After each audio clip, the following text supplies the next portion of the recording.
Thanks, Paul. Thanks for inviting Anna and I along this morning. And I was going to reiterate exactly as Paul said, please do feel that you can interrupt and ask questions along the way, because we're actually going to cover a lot of topics. And I think the really important thing here in this audience is to remember is that not everything is applicable to everyone. There's some things that are applicable to some people now, or they may have already gone through some of these symptoms, or they may face them in the future, or you may never face some of these symptoms. So please keep that in mind. We are covering the full range of symptoms. So just to put that information up there to start with. We're talking about symptom management this morning, and I guess is quite a few, and this is not an exhaustive list, but we're sort of really just capturing these in what we're covering today. And mood, emotional ability is a very broad spectrum. There's lots of things that come under that, and I'm going to go into detail with those. Speech and communication, swallow, nutrition and saliva, which Anna's going to cover. Sleep, breathing, upper limb function, lower limb function, and pain, cramp, stiffness. And so that's just a really broad title, and we'll go through some of those along the way. So with mood, mood is a very individual thing that, people experience coming into a diagnosis. And particularly at diagnosis, it can be a very reactive, I'm going to talk about this next. So we're talking about mood, depression, emotional ability and cognition. So mood is very normal to be lowered, to be down, feeling, or you can even say you're feeling a bit depressed when you're getting a diagnosis such as motor neurone disease, and that's quite normal. It's really more of a bit of a grieving process really that's going on rather than depression. So it's very normal for people to feel sad, to feel, even at times throughout the progression of the disease, another loss of some sort of function in everyday life. So, but the main, I guess, how we rate, this is just, you're feeling a bit sad, is that you're still functioning in everyday life and you're still enjoying life and you're still, or most days, and you're getting out and doing things. So you're still feeling enjoyment with things, and you might cry occasionally because you might just think about you might think about family, or you might think about things that are going on, but it's not an everyday occurrence. Whereas with depression, it's, you can still have a bit more of a reactive response, which again, as I said, is with diagnosis initially, or with increasing disability, loss of function, but it's when you're feeling that you don't have any joy in your life, when you're struggling with daily activities, when you're struggling and you're feeling a little bit more isolated. And this is actually not isolated to the patient or to the person with MND. This is actually also family members, carers. So, please be aware that that's normal, because you're going through the journey as well. So other things, as I said, withdrawal from events, socialisation, loss of appetite, difficulty sleeping. So that's when you really need to probably seek some professional help. There's a lot of manly people who, men who don't really feel that that's, they can get through it. But I think when it's persisting, I think you certainly can try and get through it. But if it's persisting and it really is disrupting this, and you're having arguments continuously with family or frequently, then, it really is something that we see some great benefit from. Sometimes I'm going to talk about the different types of things that we offer. And that's initially, it's not just about medications. Sometimes it's literally just some psychology, seeking some sort of talking to people about, and there's lots of types of different behavioural therapies that psychologists talk about. And sometimes, yes, medication is what's recommended. And there's lots of people who are on medication with motor neurone disease and without motor neurone disease. And it actually, with motor neurone disease, a lot of people give feedback about it helping them feeling, you know, better, family members saying they feel better. Some people say they feel terrible on it, and that's when you really need to reassess, and that's generally your GP assessing whether that's the right drug for you or whether you know, just assessing that situation at that time. There's always side effects with medications, so that's always got to be something that you've got to consider. And as I said, review is definitely required if medication is started.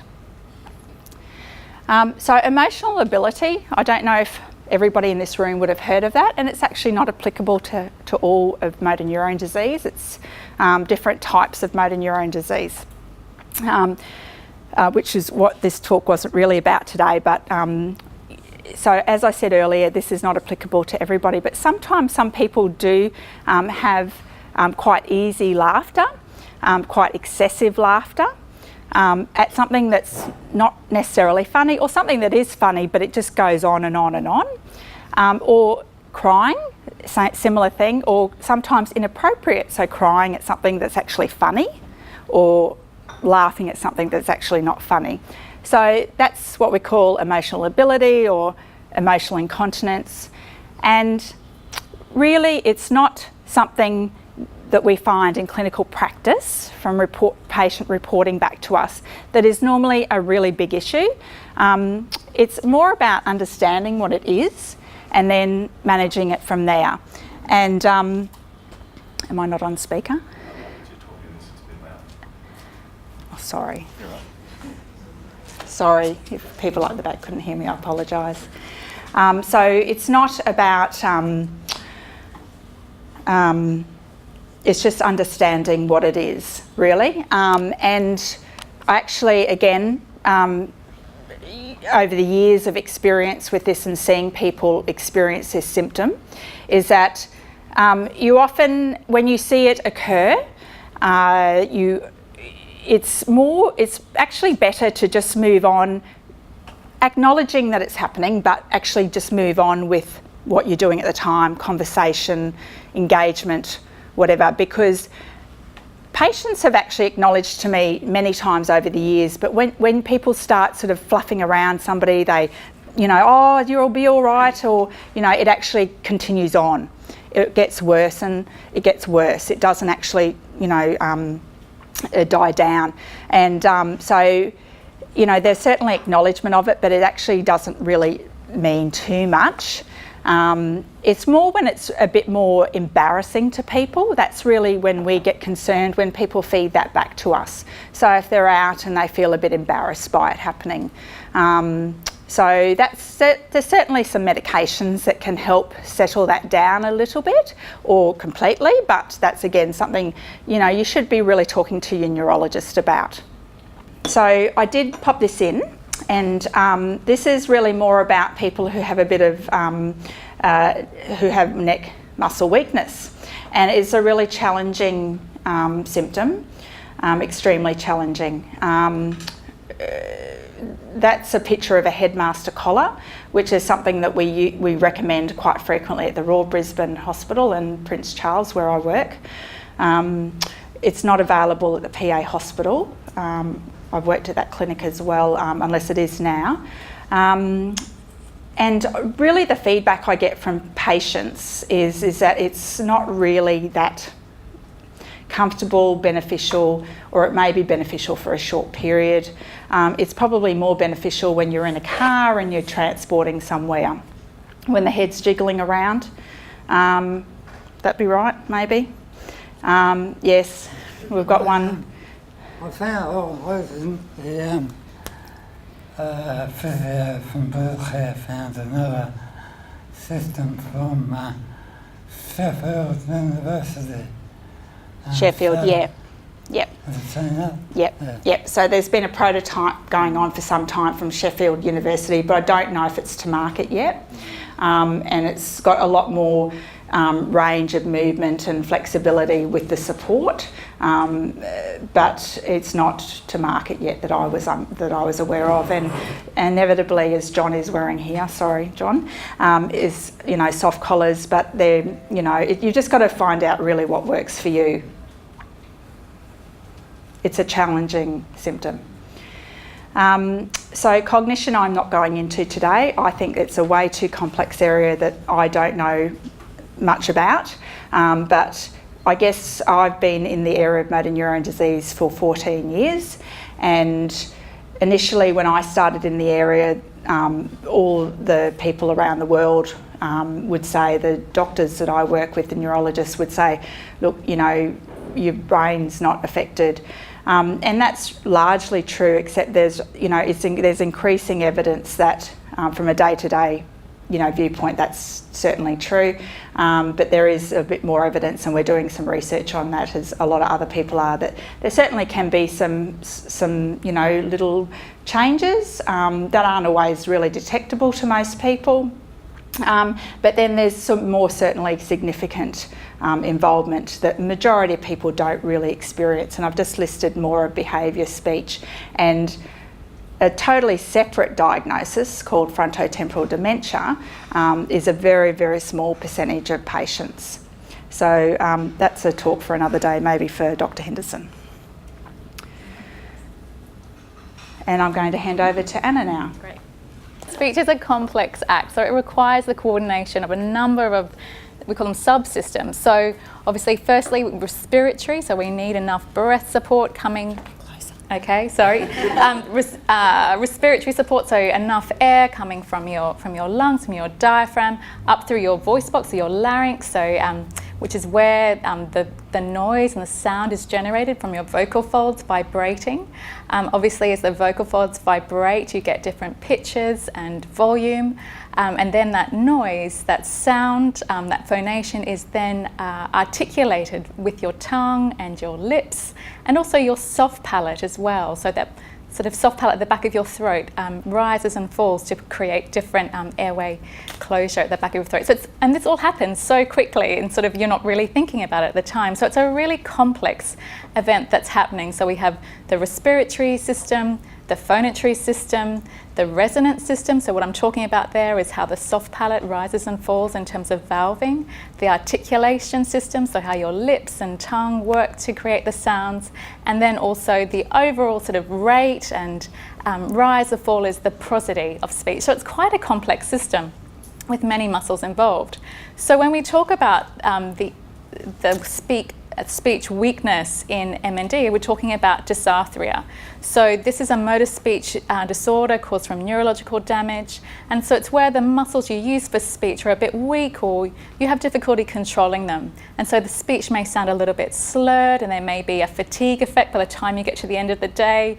Speech can be more difficult, and certainly the type and severity of dysarthria will change depending on what type of neurological damage you have, where the motor neurons have been impacted, and just the severity of that. But certainly research has shown that up to 80% of people with MND may have some speech symptom at different points in their disease, and everyone is going to be different in that. So this is just a table that was put together by an amazing speech pathology researcher in the United States, Emily Plowman, and I've included her references at the end of this talk. So this just is probably a lot of information, but really looking at the upper motor neuron damage and some of the speech signs that you may get, and the term for the speech disorder associated with upper motor neuron damage is a spastic dysarthria, and this is where you get sort of a really sort of strangled, slow speech where the vocal folds are working really hard and articulation is really slow and imprecise. You may also get some hypernasality, so it may sound as though there's more nasality coming out in the speech, so you might think, gosh, my speech just sounds quite different to how it used to sound. And then we have the lower motor neuron damage, which leads to more of a weakness where you get a lot of maybe air coming out and everything feels very weak and perhaps quite breathy, and particularly you might have shorter phrase length as it's more difficult to support your speech with your respiratory system. So they're just some of the symptoms. So I'm just going to go through this in a bit more detail. So as I talked about the respiratory system, you might have shorter phrases as you're working much harder to support your speech from your respiratory system. And then in terms of resonance, so again, if you see this little, actually, is that not working? Yep. See this soft palate at the back there? That normally will close off so that the speech will come through the mouth. And if that's weak, you may get air coming through your nose, so you're getting sort of nasal emission there. So that may reduce your valving, so just speech will be a lot more effortful for you and may sound a bit more nasal. And then in terms of phonation, again, I'm talking about, this is in the spastic type dysarthria, where your vocal folds are vibrating very quickly in sort of a hyper-reducted pattern, so the speech can sound really sort of strained and strangled, and certainly there's reduced loudness and pitch in the voice. And then in terms of articulation, obviously if there's weakness in the face, in the lips, and in the tongue, the articulation of your consonants can become more difficult, so they can sound a bit more slurred and imprecise. And then this is just a picture of a tongue that's quite wasted. You can see the wasting of the tongue, and sometimes we see some fasciculation, so sort of that wavering pattern on the tongue. And if you think about how that then impacts when your tongue is working to produce, multiple different contacts and in speech, that's going to impact on that. And then in terms of prosody, just sometimes your speech system is working so hard that the rate reduces and you may only be able to produce sort of shorter phrases. So it changes the overall expression of your speech, sort of that output. Any questions about that as we go through? So these are just some key principles that I've learnt over the years, but certainly looking at the literature as well. The most important thing is that we intervene early, in the sense, and intervening I mean that you meet a speech pathologist or get into contact with someone who can talk to you about your communication.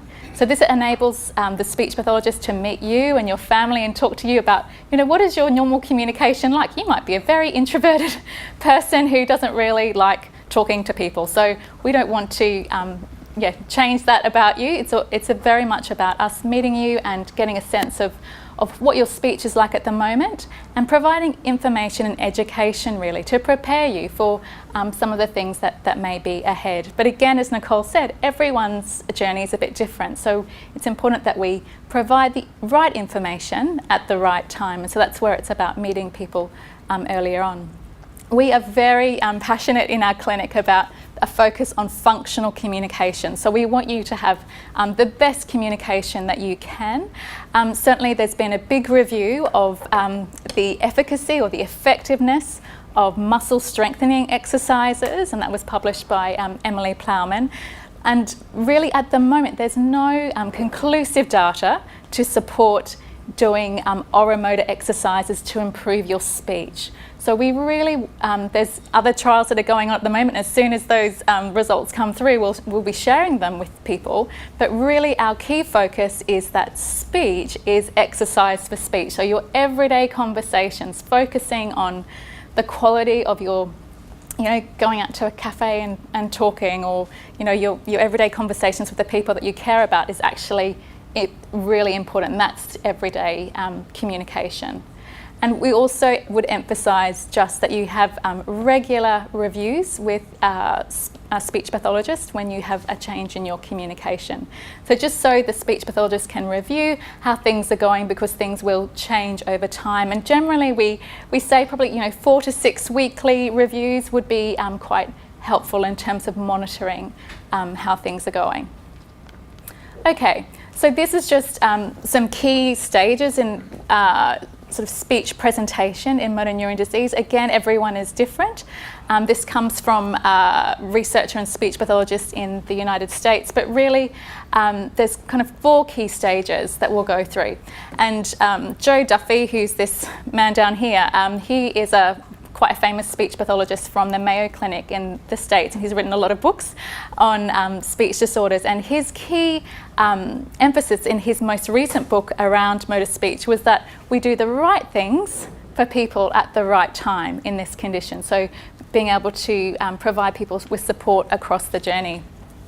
So stage 1, you might present to the clinic and your speech might be fine. There's sort of no detectable change in your speech. And that's a time when we can provide information and education just to flag that speech is impacted in motor neurone disease in up to 80% of people. So just being aware that that's something just to be aware of. Stage 2 is when there's maybe just a subtle change in your speech. You might just be a little bit slurred when you're tired, or you might have just noticed that your volume's gone down a bit. So just very small changes, and this is where we can provide education about modifying the environment. So the environment does make a difference to how we communicate. So things like a lot of background noise, televisions, radios, dark rooms. So things like reducing background noise, communicating face to face, establishing the context of the message. Sometimes, have you ever had this experience where people totally change the topic of the conversation, and then if someone's having a bit of difficulty with their speech, it's sort of you lose track of where you're going. So establishing the context of the message is important, and training communication partners. So communication is a two-way street, okay? So it's both the person speaking and the person listening and vice versa. So we need to look at how the communication partners are going as well. So this is things like making sure people's hearing is at its optimal level. So people need to wear hearing aids, the communication partners, or even their vision in terms of being able to see the people they're communicating with. And so working with the communication partners and just establishing, what happens when it's really hard for your communication partner to get their message across. What sort of things do you do to solve that? Because it's a lot of practical sort of problem solving. And just looking at strategies for group settings. So I don't know if anyone's had that experience, big family gatherings or big party where there's lots of people talking, and how do you problem solve that? What sort of strategies do you put in place in terms of where you sit, or the types of conversations that you have to optimize the function of that communication? All right, and this next stage is where you really are having more difficulty with your intelligibility. And by intelligibility, I'm meaning just the ability to be understood in conversation. So you might need to slow down the rate of your speech if your breathing is more difficult, just in order to get your message across. You may have to increase just the precision of your articulation, so really over-exaggerating the first and the last sounds of the words in particular to get your message across. And just looking at fatigue management. So, the timing of big important conversations, establishing the context of conversation, and then again, the use of gesture and eye contact is really important. One of the things I also wanted to mention was just in terms of communication partners, that someone who has a dysarthria isn't necessarily hard of hearing. So this is something we come across a lot, in that if someone's having having dysarthria associated with their MND, people will start to really increase their voice. So, and that can be quite frustrating for someone with dysarthria. It's like, actually, you don't have to shout. So it's just a lot about that training, and sometimes having a card. If you're going out to the movies, or to where you're talking to people who don't know you, to have a card to say, I have MND. I just have difficulty with my speech, but I can understand everything you're saying. But it might sound like a little bit silly, but actually it's really effective. Ordering taxis and things like that. So those sort of cards are really effective. So looking at it's going to be different for everyone, because people come to communication with a whole lot of there's so many elements to it, but just really establishing what works for you and your communication partners. Okay, and then number 4 is where we are using AAC. So when I'm talking about AAC, I'm talking about alternative augmentative communication devices. So these are things that supplement speech, and when speech is more difficult, that you're using these strategies to help with your communication. So it might be pen and paper. It might be a more high-tech device, such as a tablet or an iPad. For people who have more difficulty in upper limb access for iPads and tablets, it may be something like an eye gaze system. So there's a whole range of devices out there, and I'll go into that in more detail. But really what we want to do is try and integrate the use of strategies earlier on, so you can try what works for you, because there are many elements to working out what device is going to be best for you. But the key thing is that we want an immediate means of communication, something that you can access 24 hours a day. And you might change what you use at different times of the day. Maybe you use a pen and paper when you've got sort of energy and it's much easier with your hands in terms of your writing. But at a later stage it may be something like an eye gaze system. But the important thing is that we need to review the use of AAC across time, because as functions change at different points, you might need different strategies. You will need different strategies. Or, you know, an eye gaze doesn't Yes. work for somebody, we need to think about other things. Absolutely, absolutely. So if an eye gaze doesn't work for you, we look at other things, and yeah, it's not one size does not fit all. So it's very individual, and it's about really what works for you. And so here I've just summarised.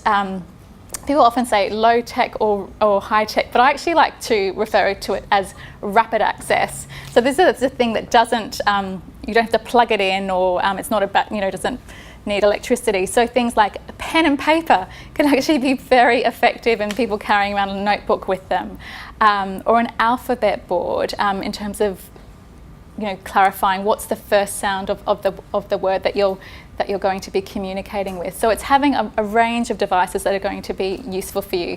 And then obviously some of the more high-tech devices like iPads and tablets, and we have a big thank you to MND and me in that they provided some iPads for use for patients with MND through their speech pathologist. So there's some access for those.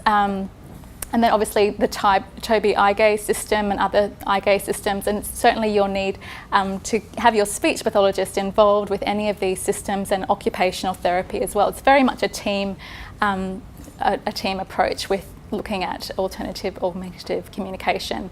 And then things like voice amplification. If you're having difficulty in getting adequate volume, in a noisy environment, it might be just that you have a small amplifier that you use for group settings and that sort of thing. And then we also have alerting systems such as pendant alarms that you can use to raise alarms for help. And there's also the national relay system, where we have telephone systems that can be set up to help you if you're having difficulty with your speech. Okay, then just to two other topics that have been coming up quite a lot, and the first one is voice banking. Have people heard of voice banking before? It's something that's raised quite a lot through the MND community.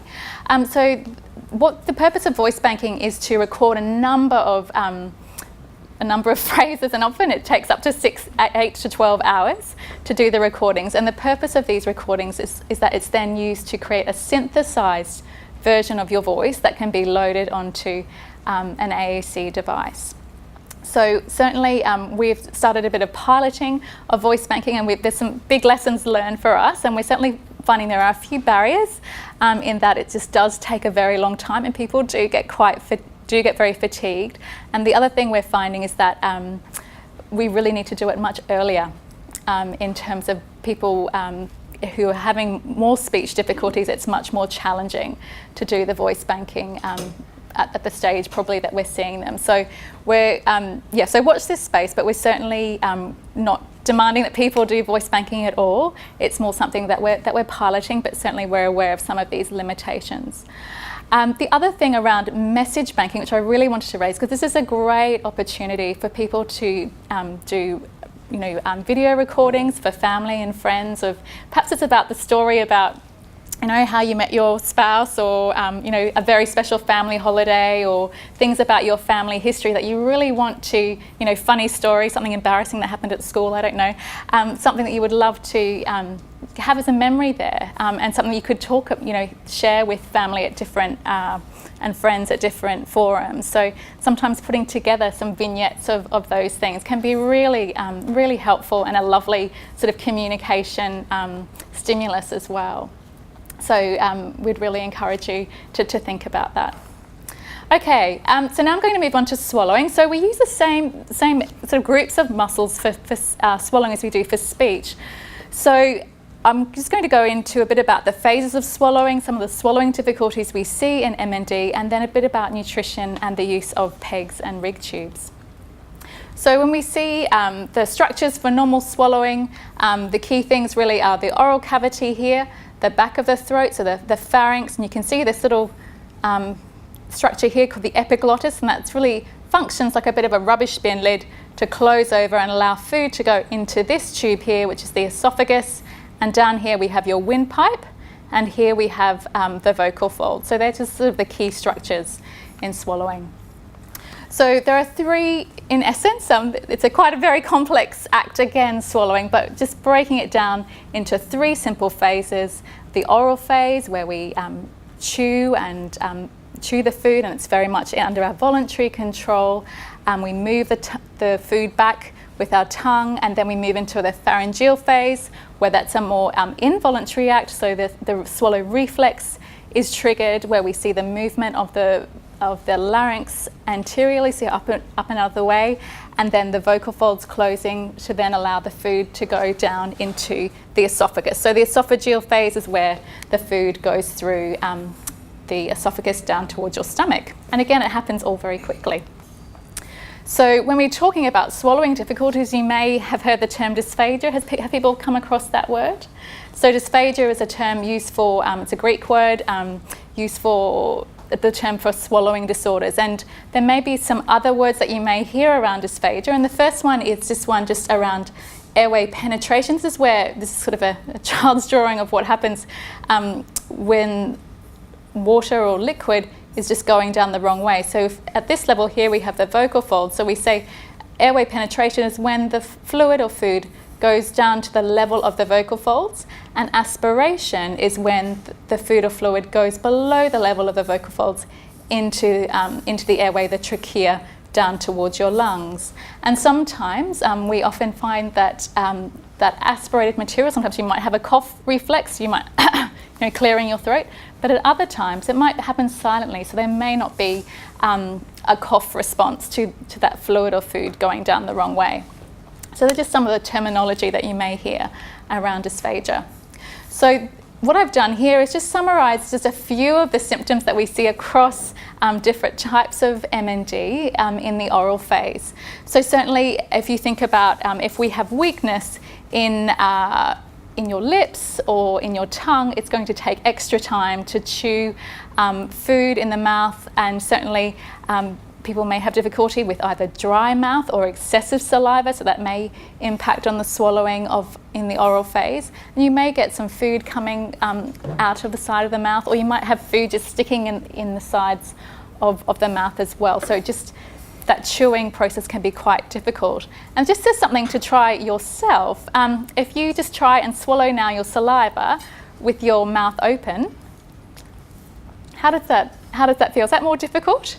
So you can see actually just even closing the lips creates a seal and the valving that we require to trigger the swallow. So if you have, and similarly, if you have tongue weakness, and for those people perhaps who don't have dysphagia, if you try just swallowing with your tongue in between your teeth, just try that for a moment.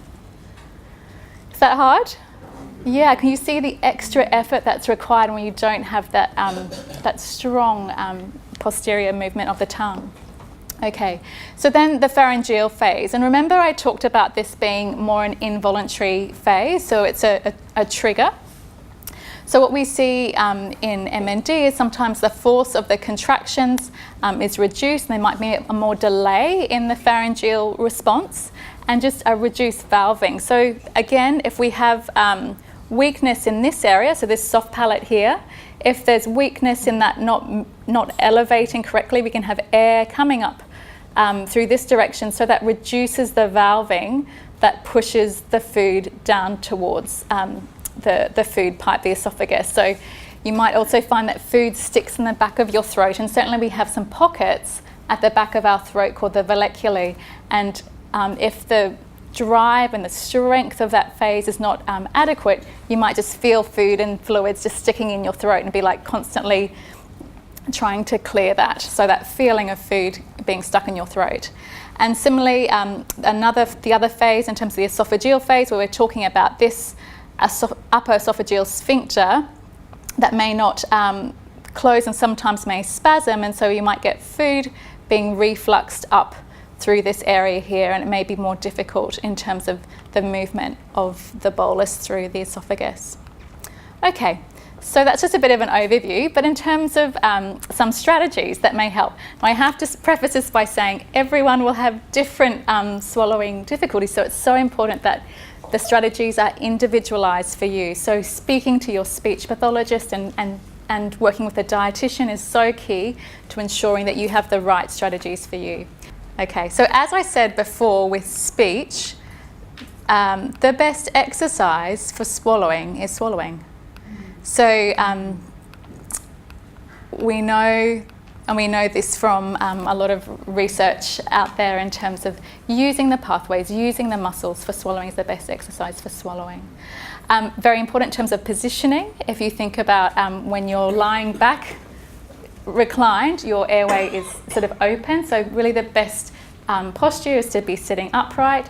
A slight chin tuck is helpful in terms of reducing the opening of the airway whilst you're swallowing. And certainly foods that are easier to chew and have extra moisture, sort of lubrication, enables the bolus, so that food and fluid to go through the oral cavity and through that pharyngeal phase in an easier way. We do find that dry and crumbly foods that break apart are more difficult, and certainly mixed consistency foods, so things like minestrone soup or things that have a lot of different types of texture, rice salads and peanuts and those sort of things, where your tongue and your swallowing structures are having to work with different textures. That's often more challenging.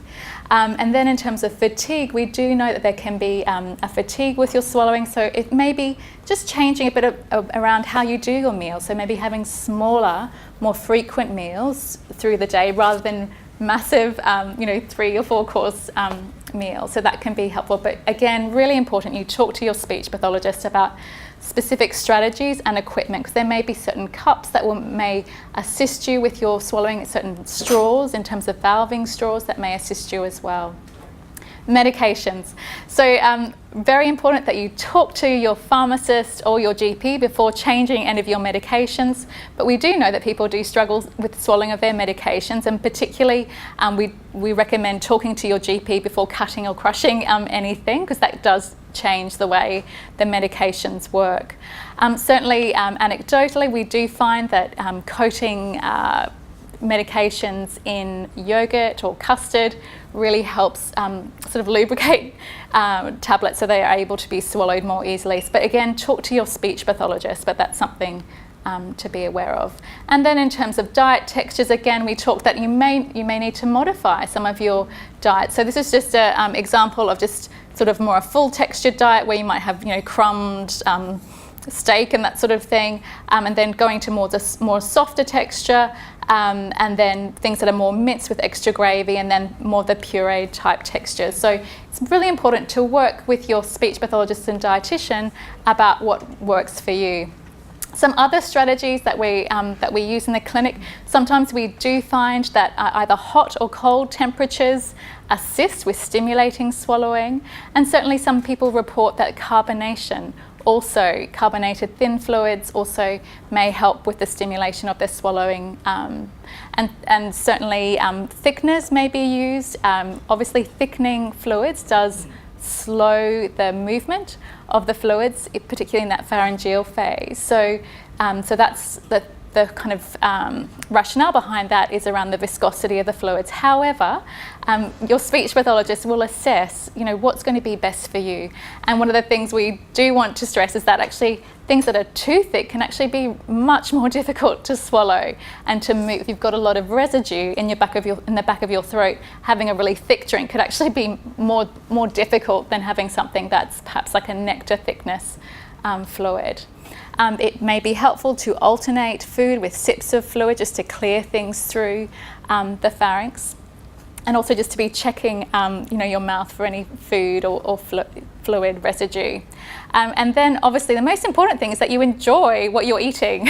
So we really emphasize that you consider the taste and the smell and just the social aspect of eating and drinking, because we know that food eating and drinking is such a social aspect of our lives. And then just thinking about the role of dietetics, we know that nutrition is very key, and so getting advice around supplements, but also how what your nutrition is doing. And this is just a picture of some of the types of thickened up products that might be available in smoothies and that sort of thing. Okay, nutrition. So I've said that nutrition is important in motor neurone disease, and there's certainly a lot of research going on in this area. So it's very important that you consult with a dietitian so you can get the right advice for you, which is individualised. And we want to make sure that you're supported to make an educated and informed decision about your nutrition, because we know when swallowing becomes more difficult and people have lost significant amounts of weight, that they may choose to have a percutaneous endoscopic gastrostomy, so a PEG, if people have heard of that term, or a RIG, which is a radiologically inserted gastrostomy, so either of those two. And certainly there are very clear guidelines about when PEGs or RIGs should be inserted, and it's certainly around how much weight loss has occurred, around the presence of dysphagia, but certainly about your respiratory function, because we need to make sure that so there's a window of time when PEGs are safer to be inserted, and that's been the practice in our clinic. So really important to emphasise that having a PEG or a RIG doesn't mean that you can't eat or drink, and so we want to emphasise that people can still enjoy oral intake when they have a PEG inserted. Important to talk about this earlier on. So, and you might think, oh, that's not for me. I don't want that, and that is absolutely fine. But it's important that we may revisit the discussion at different points, because you might change your mind as you learn more or talk to other people. So it's important just to keep the topic on the table as appropriate, if that is appropriate for you. I talked before about the importance of maintaining swallow, so yes, maybe small meals throughout the day in terms of maintaining those functions. And we just also need to be informed about that if you choose not to have a PEG or a RIG, how we work to maintain your swallowing and your nutrition as well. So you may choose not to, and that's fine. And we'll still, work with you around your quality of life and nutrition and swallowing. So the key thing is that we want to support you with what's best for you. Okay. Any questions about those things yet? No. Okay. All right. Yeah, sure. I'd just like to make a comment about that. It should always be made clear to you if you're talking to your medical team about a gastrostomy or gastrostomy, so whether it be a PEG or a RIG, that the goal of care is to really just to maintain weight. That is the goal. It doesn't always happen, and that's okay. You've got to keep talking to people about that, and there's certainly situations where we've had very well-meaning health professionals trying to get patients to have more feeds through a gastrostomy than they can actually tolerate. So patients may complain of nausea or just other symptoms, discomfort. And I think that it's really got to be about what works for the patient. It just keeps coming back to what works for the patient, and listen to the patient. I'm thinking hospital. So please listen to the person with MND. And that can actually be a little bit challenging, emotional, distressing for family members, because I think culturally, socially, we want to feed, we want to, food's such a thing that we think can make people better. And we want you to help and support the person you're living with, but it's sometimes the disease process is not going to assist you to do that. So you probably the best way is choose your battles, but we understand that that's something certainly people can really get quite stressed about and have conflict with each other about, and it really sometimes is not anything you can control, but what you can control is feeling like you are satisfied. And that's really the key question is, are you hungry? And that's something that I often say and talk about to people when I see them at clinic. Anna talks to people about, is that really the best question to ask somebody whether they've got a gastrostomy or they don't is, are you hungry? Because some people are eating very small amounts, but they feel satisfied. And I think that's very hard to sort of hear sometimes or to deal with, but you know, that's just where things might be at a time. Yep, and yeah, I guess it just, yes. What do you put in there? Excuse my ignorance. Yeah, sure. That's a great question. So what do we put in a PEG? Yes, so there's so that's something that the dietitian will work with you around, but it's generally a formulated liquid that has all of the nutrients that you require, but certainly, and there's different regimes, and it just depends. Again, that's why it's so important that you work with the dietitian and the speech pathologist around, you know, where you are in your journey with MND and what your energy requirements are and what's appropriate. And so, what you're doing during your day. But certainly, people can still be eating and drinking, so they might have, you know, sips of coffee or, you know, things they enjoy, taste of things whilst having a PEG, and it's certainly, you know, under your clothes, so no one sort of can tell that you're doing that. Yeah. Okay. All right, saliva. So saliva is very important. So it has a number of functions. It assists with sort of lubricating food when we're eating and drinking. It helps our speech as well. You know, I don't know if you've that feeling of having a dry mouth when you're doing public speaking, so it assists in terms of your speech.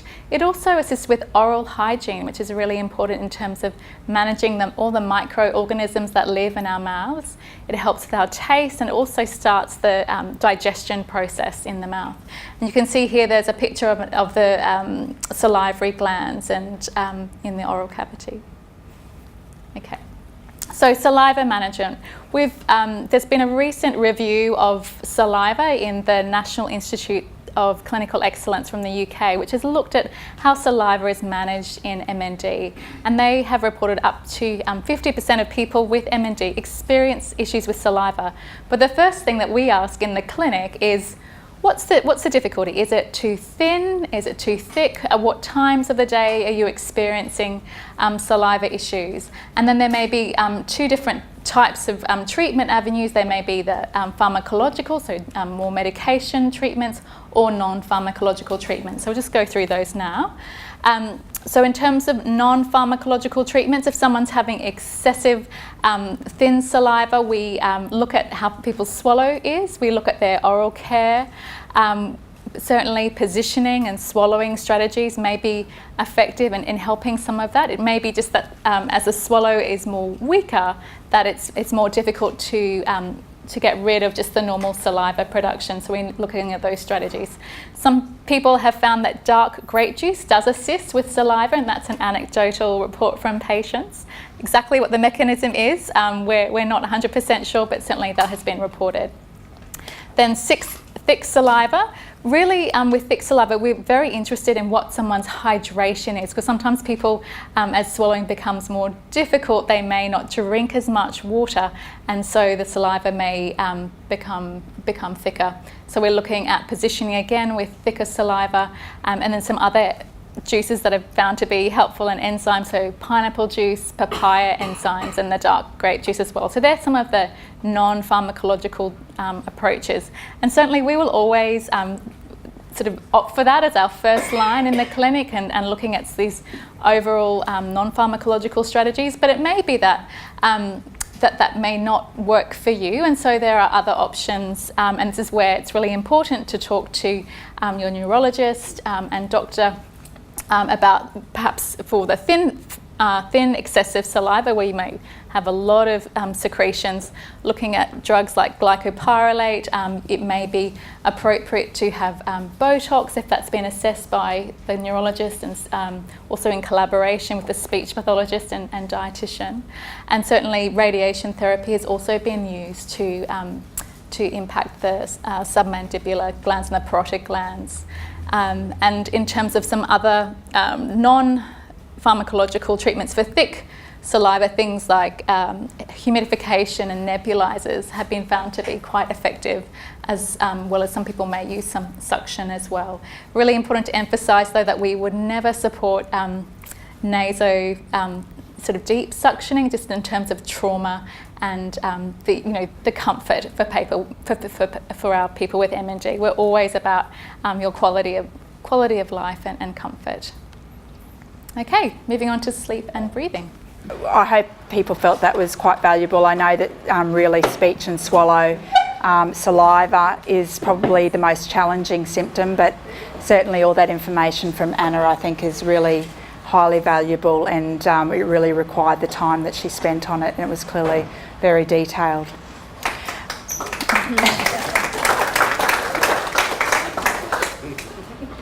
So the next part we're going to move on to is sleep and breathing. So this is another muscle, it's the diaphragm muscle that we know can become involved in motor neurone disease. More commonly it's involved later in the disease as disease advances. It's very occasionally the first symptom that we see in people. That's quite unusual. But generally it's in the later stages of disease. And it's a bit tricky to really quantify what where it's at. We do have some different tests that the respiratory physicians test. Even we test prior to getting to respiratory physicians, so people probably familiar with doing some spirometry, either lying or sitting, and sometimes a finger probe, but it's more about the breathing tests, and that we initially, over each clinic visit, assess to monitor people. And then there might be a time where in a clinic situation, depending on how it's run, and I'm going to just really touch on that briefly at the end, where people want to review you or refer you on to next. And we notice it's clear that the symptoms people first encounter are generally at night, and that's because the diaphragm muscle is at its most vulnerable, relaxed, you're lying flat, and that's when people can have some what we call sleep disordered breathing symptoms. So that might be when you might have listed them next. Orthopnea. So orthopnea is just a medical term for not being able to lie flat on your back. So when people might say, oh, now I'm having to use a few pillows to prop myself up and I feel more comfortable in my sleep. When you might feel short of breath lying flat, when you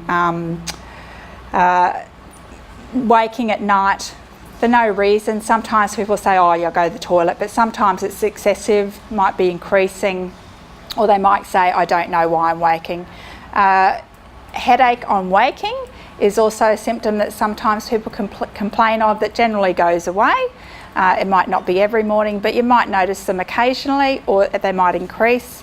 And then you might feel unrefreshed in the morning. So you might say, I've slept 9 hours, but I really don't feel like I've had a good night's sleep. So they're just a range of symptoms. Some people have one, some people have many, and some people don't encounter them at all. But they're sort of a few sort of things that we might think, well, if you're not seeing a sleep physician, because that's generally who will see you, a sleep physician who is a trained respiratory physician who specialises in sleep, then we might refer you off to them, or you might already be in a clinic where you're seeing one. So what can we do about that? So, you know, some people, as I said earlier, a lot of people are ingenious, and, you know, they don't even need people to tell them what to do. You're just working it out yourself. And, you know, you might prop yourself up. Some people have the pillows or wedges, and some people have bricks under beds, things like that. But, you know, it might be just a matter of just pacing yourself. Lots of people are telling me they're doing things, they're just doing things slower. Then we move into non-invasive ventilation is a broad term of what the device is, the tool that's used to help relieve those symptoms of sleep disordered breathing. And it is an intervention for quality of life. It does not stop disease progressing, but it is very effective when it works. Sometimes it's not effective when people are using it. They just don't like it, they don't like the mask, etc. And that's a picture of it that I just pulled from the internet. And but you need assessment, as I said, by a sleep physician. There's many terms for NIV. It's BiPAP or VPAP, and there's other really U-Boot machines called trilogies and things, but that's your respiratory or sleep physician to assess. Now, people can use those at night, and you know, they need to be monitored in their use, because they're looking at the hours of use, if there's any leaks from the machine, if it's being used effectively. It's not a machine without problems, and I'm not going to go into those today, but that's something that would be discussed by your sleep physician if they were considering using that tool. Then there's, as I said, people who either don't want to use NIV or have tried it and can't tolerate it, or some people are claustrophobic because it does involve a mask, and there's many different types of masks. There's not just one, there's not a one size fits all. But you know, some people choose not to use NIV or cannot, so we have medications that we use, and sometimes we use actually both. So it's not an unfamiliar process for us to, for people to be using non-invasive ventilation, and also to be using some medications to help relieve the distress of breathing or the breathlessness. So I'm only really touching briefly on that because it's a very complex area and way beyond the talk today. So upper limb function is another area that's affected in this disease, as we all know. And so symptom management is really about trying to keep people as independent as possible, and so the key would be largely if people have some upper limb function, so it's depending on where it is, whether it's up in your shoulders, in the upper area of the arm, whether it's down in your hands. That's something that needs to be assessed, and generally the people who do that is an occupational therapist. But you know, people can have difficulties. It's quite commonly to hear people say, I'm having problems with zips or buttons. So there's really fine detail things. Other people getting dressed, other people hanging washing out on a clothesline. And that's easy, you get somebody else to do that. I think driving is a really touchy subject, and there is a law called Jett's Law that everybody here in this room should know about, because any illness, condition that may affect your driving, and motor neurone disease is one, should be, there's a self-reporting system to Queensland Health. I'm not saying you cannot drive. That's nothing. That's not what I'm saying. That's an assessment that comes up that you need to talk. That sometimes people make themselves, or they talk to their GP or to their medical people, or sometimes a driving OT about. But it is actually a reportable condition, and generally people just need a medical certificate from their GP to keep driving. This is Queensland Health or CMR. Who with? Who reports it? So who do we report to? So it's with Queensland Transport. No, Yeah. This is Queensland Health. Did I say Queensland Health? Yeah. Sorry, so it's Queensland Transport. Yeah. Yeah, that's who the driving authority you need to report to. Apologies for that confusion. And as I was saying, you know, there is, you know, other things that, though, not just fine motor function of everyday activities such as feeding or using, turning doorknobs or doing zips or dressing, but there's also then issues where people might have another intervention such as non-invasive ventilation where you have to put it on, where there can be weakness in the upper limb. So there can be challenges to that as well. So these are just things I'm really just flagging that people need to be aware of and that's as a team, that's what we do. We think about all of these challenges that people might have, and whether what we're offering as an intervention is going to be right for you. And people sometimes say, no, that's too hard, or I don't want to do that, or they live alone, or some people go, yep, we can all do that. So these are just the things we need to consider about people's functional use, so hands, legs, speech, swallow, breathing. And another thing I just wanted to touch on briefly for symptom management is people with upper limb weakness are particularly at risk of frozen shoulder. I'm sure that's most people here would have heard of frozen shoulder. And so when we see people with detectable upper limb weakness, we would, even if you've got quite good range and movement and lifting up, we would be saying to people you should be doing some upper limb exercises, and that's really just rotating that joint. There's some exercises, some simple exercises that I can give people, but it's the physiotherapist that should be reviewing that. And why we talk about that is it's really a result of weakness, and what it causes is actually pain if you get frozen shoulders. So we want to try and avoid something else being an issue. We don't want people having more medication or more importantly in pain. So that's where I said the range of movement exercises is really, really important, and sometimes you can do them yourselves and sometimes you might need the assistance of someone, and that's where it's important for somebody, a health professional, to be initially showing you what to do. Is there a question up there? No? And then, so as I said, the occupational therapist is key to that, and they're somebody who does, who assesses the person with their weakness. They look around their home, so we often say home assessments, so that you can look at the home environment to make sure that it's as there's no hazards or trips, or they may suggest things. And I think again that's open to negotiation of what they might suggest to what you might do, because I've heard certainly some people who have already thought up some quite good ideas that work themselves, or certainly some things that are suggested are quite costly, and I guess thinking around outside the box as to how you can do things that are cost effective for yourselves. They also are aware of the funding opportunities for people as well to do some of these things.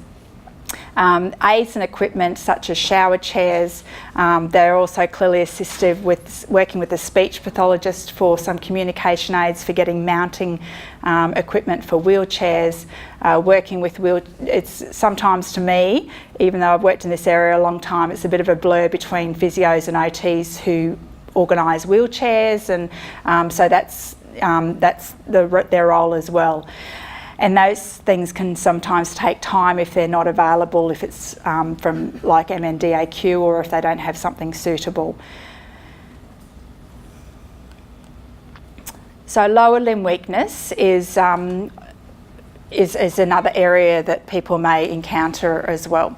And often it is just first a foot drop that people might notice, and they often display that as tripping or catching their toe. And there are some simple devices that can help support that and actually stabilise people's mobility for some period, and that's an AFO, and I've got a picture of those on the next page. There's limb spasticity that can be sometimes troublesome to people, but you know, I've got some managements of that next page as well. But again, this is where driving comes in as well. So people have got quite a lot of stiffness in their legs, if they've got weak legs, and you're using clutches and you're using accelerators. That's again another self-assessment, but it is a self-reportable condition to Queensland Transport. So these are a few pictures of quite a few different aids, and again, as we've talked throughout this whole talk, this is not applicable to everyone, and you know, there's no one size fits all, and that's really important why you need your therapists, your health professionals involved. So on the left there is quite a simple one we're using quite a lot actually, an ankle foot orthotic called a Dictus band, and it, as you can see, just really quite simply wraps around your ankle and has a little hook that hooks onto sand shoes. Then there's the simpler one that we use a lot in the public health system. Actually both of those are available certainly at the Royal Brisbane.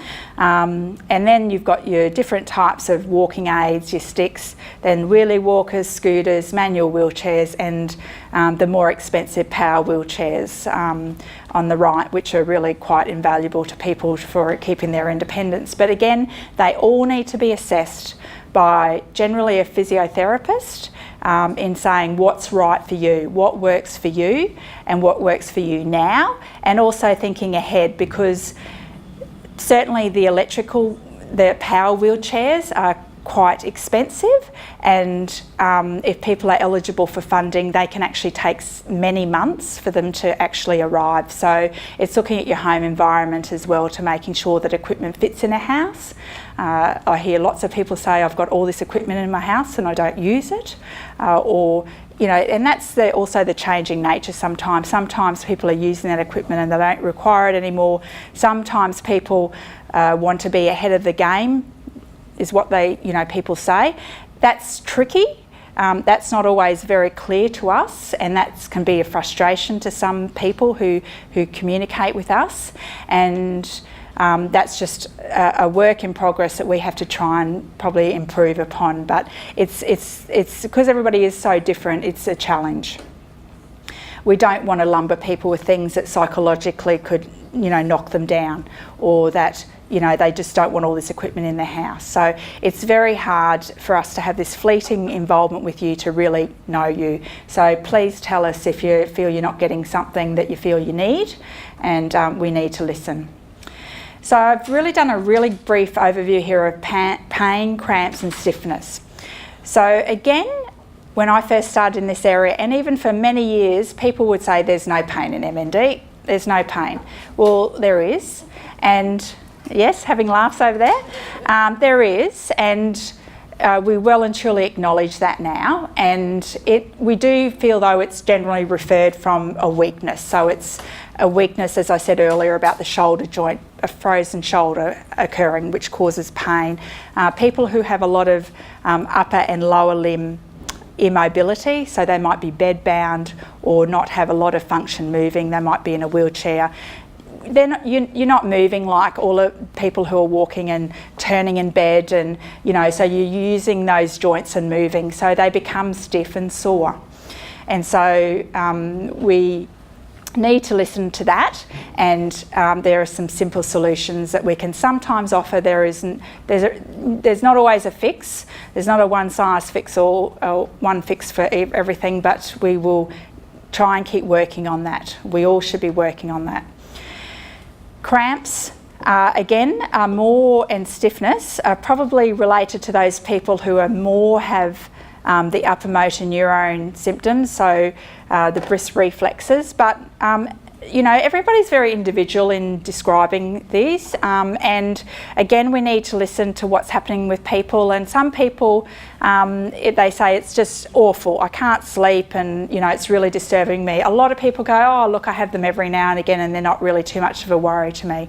So we need to listen about how it is really affecting people in their everyday life, and what we can offer to that. And sometimes some really simple things, just as hydration, so people aren't drinking enough, which we have to then think, have they got some weakness of swallow, so is that inhibiting them from having some further fluids?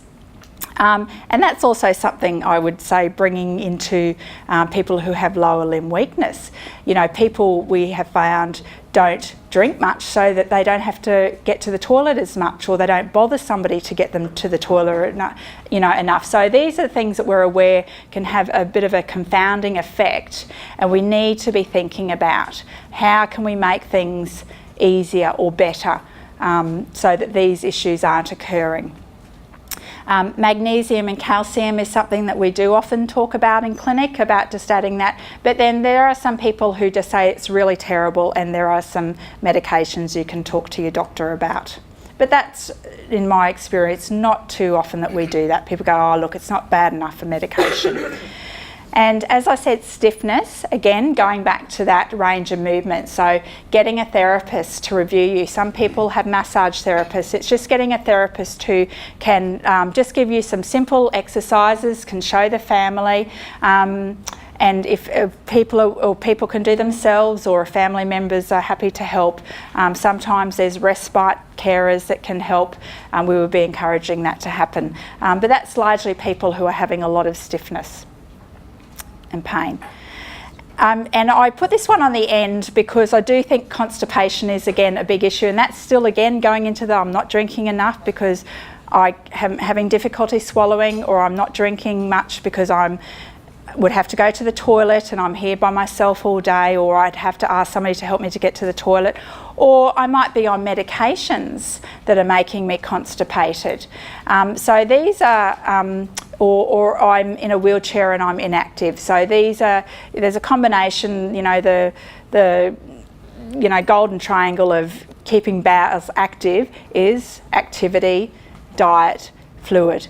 And if you have a interruption in that because of things that are going on in your everyday life, plus medication on top of that, constipation is extremely challenging, and it can affect your breathing.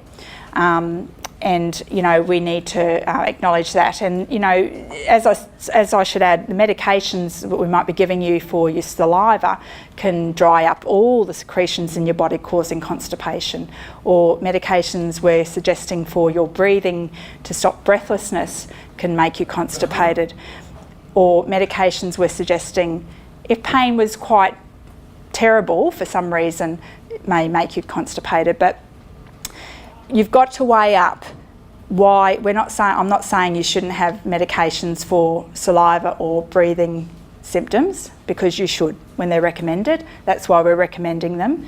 But you have to weigh up, if you are getting constipated from those medications, we might have to say, well, you might need something to help move your bowels along as well, because that medication for your breathing far outweighs, we know we can treat the constipation. So we've just got to weigh up all those issues, and that's why it's really important to keep talking about all these things. So I'm conscious of the time, and I don't want to, but I think it's really, really important that we also all support the family and the carers, that you're integral to all of this as well. And there's a few things around that can help try and support you. This is something I pulled off a paper recently, and I'm very bad I didn't reference it. And I actually showed this to Dr. Henderson, who I worked with yesterday, and he said, that's not right. The neurologists aren't always in there and the main person. And he's right. But it's just a little bit of a good visual, I think, for people to say, what is recommended. So there is evidence to show that a multidisciplinary clinic or team is recommended, can increase life, can increase quality of life, which I think is really the most important thing here. And the person's in the centre, the family's next. It says CN's the clinical nurse coordinator. I certainly don't see myself as that important. Then it says neurologist, and that may say neurologist, but there are some clinics where people are the most important specialists they might be seeing, and there's actually probably GP left out of there, or might be around the side there. It should be certainly general practitioner should be in there, because they're the person who knows you best. And I guess my advice to you, if you don't have a general practitioner or a good general practitioner, if that's the way you might see it, is you should try and find one. Ask around, or ask friends, ask family locally, or ask community health centres, because having a good GP locally is really quite key. So in the sense of clinics though, it might not be a neurologist running it. It might be a respiratory or sleep physician, or it might be a palliative care physician. But there's lots of people who are involved, and that's who I've just ending it really with here, is that who offers support. And my key message, and Anna's is as well, is that it's really individual choice. You are driving what's going ahead here, and you can only make decisions as the best support and advice you are given. And some people don't feel they have support, and some people do. And some people might be coming to a clinic and don't feel they're getting support. Some people do. So it's all about, in the community, we might have allied health at our clinics, but we're not looking after you at home. It's you have or should have allied health staff looking after you in the community. So community health centres, or NGOs such as Blue Cares or Spiritus or other private services. But the service as going into that is allied health. You know, we really, certainly from a referral base of the clinic, I'm constantly thinking about, because I refer a lot, is what is this going to cost the patient? Because this could be a journey that could be going for some time.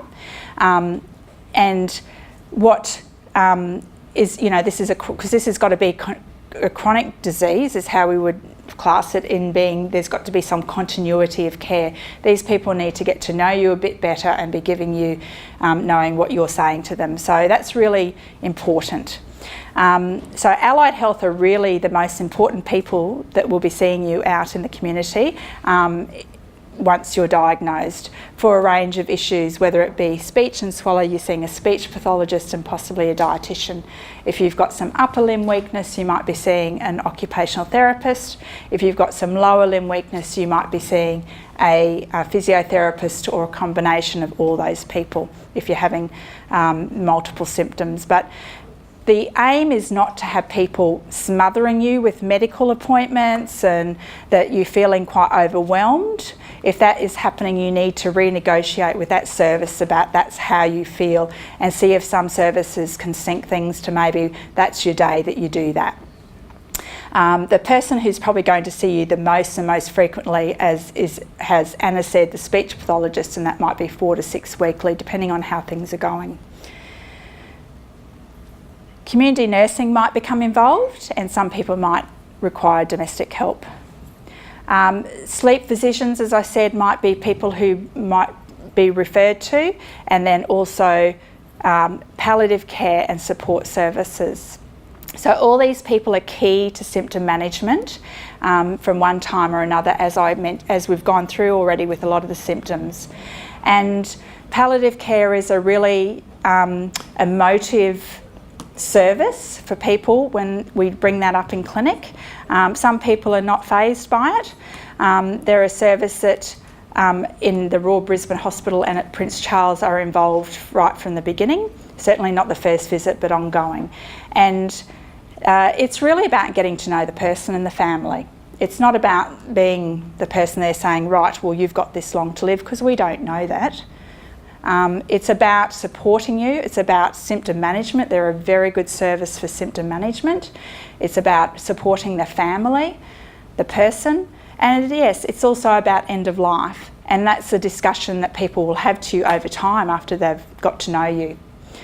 So that, I think, is not well explained to people, and it's certainly something that still people aren't really happy about hearing, but that's just a brief overview. The gastroenterologists and radiologists are really the procedural people. They don't really stay around in your life. They put gastrostomies in, and then you don't really have too much to do with them anymore. They don't talk to anybody really, do they? I'm not sure. And then, of course, organisations. So there's MND Queensland, there's MND and Me Foundation, and there's certainly Neurocare that's coming around throughout Queensland, a new initiative. Paul knows more about them than I do.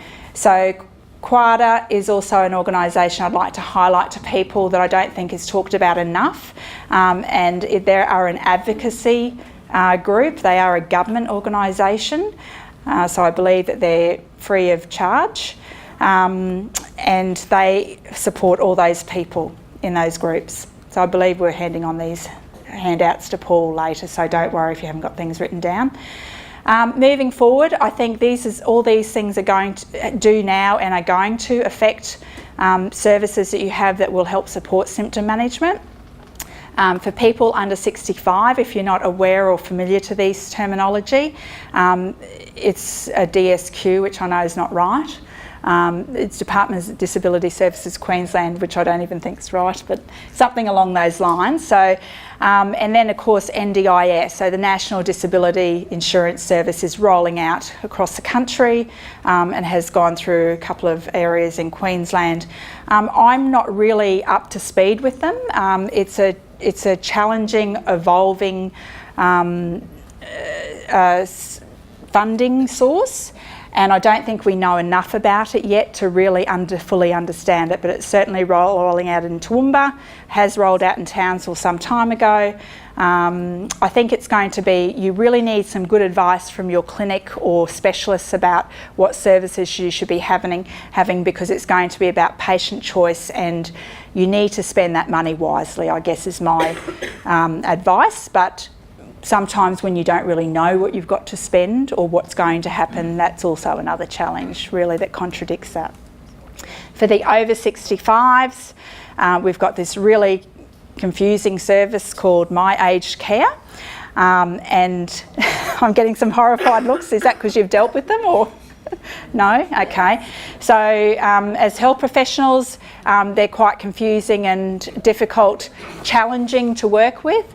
Clearly people in the audience have found them challenging to work with, but they're for people who are aged 65 or older. They provide certainly just some nursing care, allied health, domiciliary care, packages of care.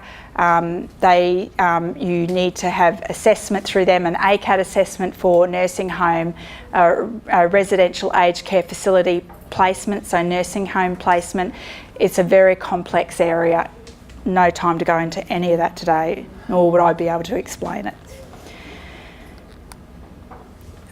Just plugging research. If anybody's interested, we do a lot of research based at Royal Brisbane Hospital, and I've got some leaflets if anybody would like to know about research we're doing, and you can be happily involved. We need people with MND as well as healthy people. And I think that's a lot of things to cover today.